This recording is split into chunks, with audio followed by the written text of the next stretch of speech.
welcome to the Achieve Nothing podcast. I am your host, Sherri Davidoff, and this is Tom Pohl. We are here today because Tom Pohl hacked my vote, and as a result, because of a SurveyMonkey vulnerability and Tom, we have to drink Everclear tonight. So usually we're friends. Tonight we're enemies, or maybe frenemies. I don't know. So welcome, Tom. Thank you. Thanks for joining us. Great to be here. This is a wonderful place that we're at tonight. Thank you. And can you tell us for a moment about your role, your background, what you do? Oh, sure. I work for a little company here in Des Moines, Iowa, West Des Moines, Iowa, called Business Solver. I'm the vice president of IT systems. I've actually been there since 2002, so a good long time. We do benefits administration. It's a web-based platform, so we're used to things like web vulnerabilities and web vulnerabilities. I think this will come into play. So Tom is also a regular attendee at DEF CON and many other places, and a lead hacksaw. I'm nobody special, really. So tonight, I'm excited because we have our first Cybersecurity and Cocktails event, right, Tom? That's right. And the topic is dark web cocktails. Dark web. And what goes better with the dark web than dark web cocktails? Exactly. Right? Yeah. So the question is, what kind of cocktails are we going to serve?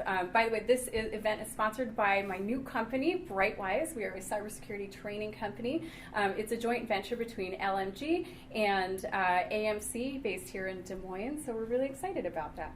So we wanted to know what kinds of cocktails should we be serving at our little Cybersecurity and Cocktails event tonight.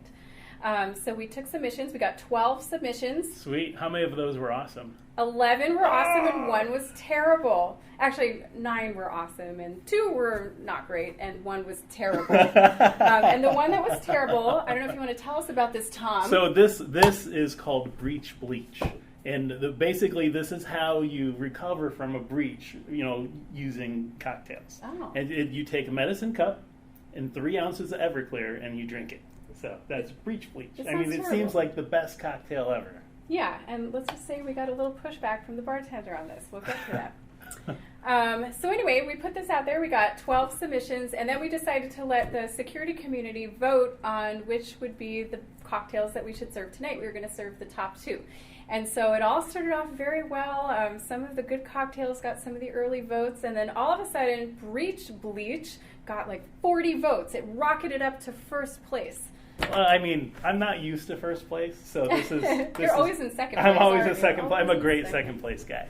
But yeah, so basically what happened was... the vote got hacked. Yeah, somebody was able to trick... Somebody was able to trick people into clicking on a link, and that link went to a site that some evil person controlled and forced that user to vote for whoever they wanted to vote on the dark web cocktail SurveyMonkey page. So you set up, or somebody I hear a website. Right. Can you tell us a little bit more about this vulnerability? First, was it a known vulnerability? So it was known to me. Mm-hmm. Because this is a SurveyMonkey. SurveyMonkey. So SurveyMonkey is a great website. I don't know if anybody out there has ever heard of it or used it, but you can create. You can take a survey, yeah, and basically you can vote on different topics and so forth. And so 3 years ago, so in my company, Business Solver, we hold a prom in the spring every year, and we'll have a king and queen, and people have to vote for the king and queen. And 3 years ago, I decided that the candidates that we liked in IT were the ones that we wanted to win. And so I was looking at, I'm like, oh, it's a SurveyMonkey. Like, I wonder if there's any issues. How can I force somebody to vote for a SurveyMonkey, vote submission? And so I figured out that there's a special token, like when you load their survey, like there's the survey data field that it's unique every time you load the page. It's like a unique field, and you have to submit your answers with that unique field.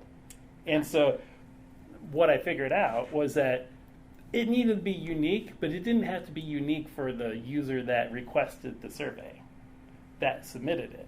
And so this is a vulnerability called a cross-site request forgery. And I found the definition on OWASP's page. We're going to learn about cross-site request forgery. Or CSRF is for abbreviation. People call it CSRF. So a CSRF attack is an attack that tricks the victim into submitting a malicious request. It inherits the identity and privileges of the victim to perform an undesired function on the victim's behalf. or a desired function. It depends on which side of the table you're sitting on. Good, evil, it all depends on your perspective. That's right. And so what I was able to do is on this website that this evil person created. That you created. That I created. Okay, I'll admit it. It was me. I did it. I'm guilty. Basically, I just made a little PHP script, and what it did is it did a curl against the survey. So it came from an unauthenticated session. Grabbed the copy of the survey, grabbed out the survey data field from that web page, and then I created my own form, fed it back to the user that clicked on the link with, hey, on load, submit that directly to SurveyMonkey. So from my site, I told your browser to submit something against SurveyMonkey. That's why it's cross-site. So from my site to the site that I want to attack. Gotcha. Send the request forgery, because it shouldn't, that token should only work for my curl. So I did a curl or a grab of the web page. I should only be able to send it back with the cookie that got sent back with that curl, but I didn't. I gave it to you, and they took it.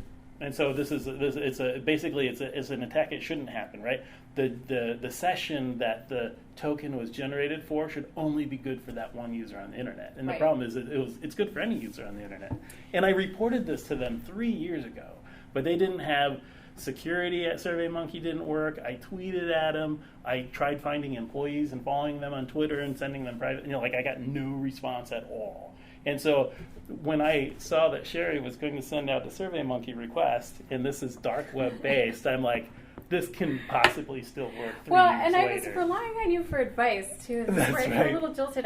You were like, you shouldn't make name required, and you shouldn't make email address required. So I just made it easier for you to script this. You did. Didn't I? You totally did. played me. I would have had it. It would have worked fine either way. But you just made owe me a good drink. All right. Or a bottle of Everclear. Or a bottle. It might be able to be arranged. In practical terms, you send someone a link, and all they see is this nice, pretty looking link, and they click on it, and boom, they've voted for breach. Yeah. There was nothing else that had to happen. Yeah, right? actually, yeah. What happened is like, hey, thanks for the vote. And then if you went and actually tried to go to vote for real. It's like, hey, you already took this survey. Right. You can't vote again because I already took your vote. So one of the rules of the contest is one vote per person. That's right. So and I followed the rules. You didn't really violate the rules. I didn't violate the rules. I voted one time to test the form. And other people voted for me. And so what I did was I sent the link to some people that I then convinced to click on the link. Approximately, I don't know how many votes in total. I guess we'll find out later tonight. So did you have to be really tricky to get people to click on the link? So there's a security group here in Des Moines called SecDSM. A little bit of history. And so in this group, people trust me. And they shouldn't. And they know they shouldn't. In fact, people are like, if Tom Pohl sends you a link, never click on it. And so I sent a link, and I'm like, please click on my link. And they're like, most people are like, no, not going to do that. But I'm like, no, trust me. You want to be part of these shenanigans. And they all clicked on the link. A lot of people clicked. I'm going to tell you, I'm giving it away a little. A lot of people clicked on the link. That's right. And I'm not going to tell you if you won, but a lot of people clicked. Well, and then it was even better because Sherri tweeted out the link to the survey, and then she actually got the link wrong. Oh, that's right. And so I replied. I said, actually, Sherri, that's the wrong link. Here's the right link. And I tweeted a reply saying, this is the right link, and it was actually my crafted the next URL level of as well. evilness. The next level. I was just trying to help. So you reported this to SurveyMonkey 3 years ago, and did they fix it? They did not fix it, obviously, because it worked. Obviously. It worked now, and so then I tweeted at him. In fact, I took the source code. Yeah, this week, in response to all this, I took the source code. I made a picture out of it. Right, and then a link to the exploit as well as the survey, and I'm like, "Hey, SurveyMonkey, I reported this 3 years ago. I'm doing it again. Here you go." So you put that out on Twitter. I put it out on Twitter because I had hadn't actually looked into what other mechanisms they've got now, because it's like 3 years ago they had nothing, so I just assumed they still probably have nothing, right? Mm-hmm. In fact, another guy out of Kansas City said, "Yeah, I reported something back in 2012, and they never got back to him either." And so, what was awesome though is this time SurveyMonkey replied like, "We actually now have a page to report these kinds of things." And so I don't know if it was new that day or just recently, but they now it looks like they subscribed to a bug bounty program from BugCrowd. And so I went to BugCrowd and I submitted the vulnerability, and I haven't heard back yet, but hopefully. Oh, so you could get a bug bounty. Maybe. I mean, I will don't. they reimburse me for the cocktails? I'll be like, here's what I need. I just need some cash for some Everclear. It'll be fine. For good cocktails. Good job, SurveyMonkey, for changing it and for putting together a program to report security vulnerabilities. We look forward to hearing back from you. We'll keep the community updated. Anything else you want to add about cross-site request forgery or? Well, you got to be real careful, right? I mean, with anybody's platform, right? I always stress like pen test your stuff, right? Who's testing your stuff to make sure, and especially when you've got a publicly facing website where anybody can create an account, like those are the folks that need bug bounty programs, right? That need people bring in outside testers. I'm sure there might be an outside testing organization that you might be familiar with. LMG. and get your stuff tested, right? Always be hacking your own stuff. That's what I would say. Because, if you don't, somebody else is. And I think those bug bounty programs help a lot, actually. Having, at least having a good communications channel between you and the security community makes a big difference. Absolutely. Because then you can crowdsource and make your applications better. Your cocktail parties better. So is this a hard vulnerability to fix?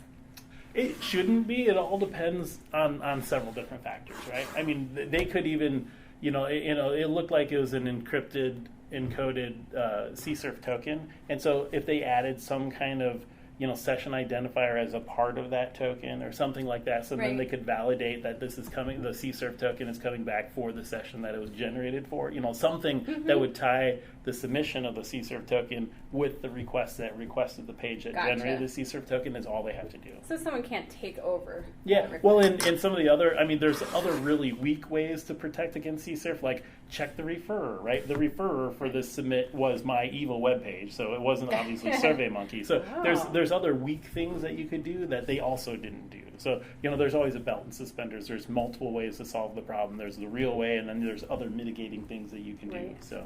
Well, hopefully they'll fix that before our next cocktail party. So anything else you want to add, Tom? I think I'm good. I think I'm just having fun. Controlling the vote. Hacking the vote. Yeah. This is why we don't do internet voting yet. That's true. Yeah, we care about internet voting, so keeping internet voting safe and secure. Well, I have a little surprise for you. Since you hacked our vote, I thought I would get you a drink of your own. Oh, thank you. We can have a little taste of our own medicine here. Oh, no. 3 ounces of Everclear out of a medicine cup, or something close enough that's actually legal to serve in the state of Iowa. So, cheers. Thank you to SecDSM, the security community, to Brightwise, to Tom Pohl, and to SurveyMonkey.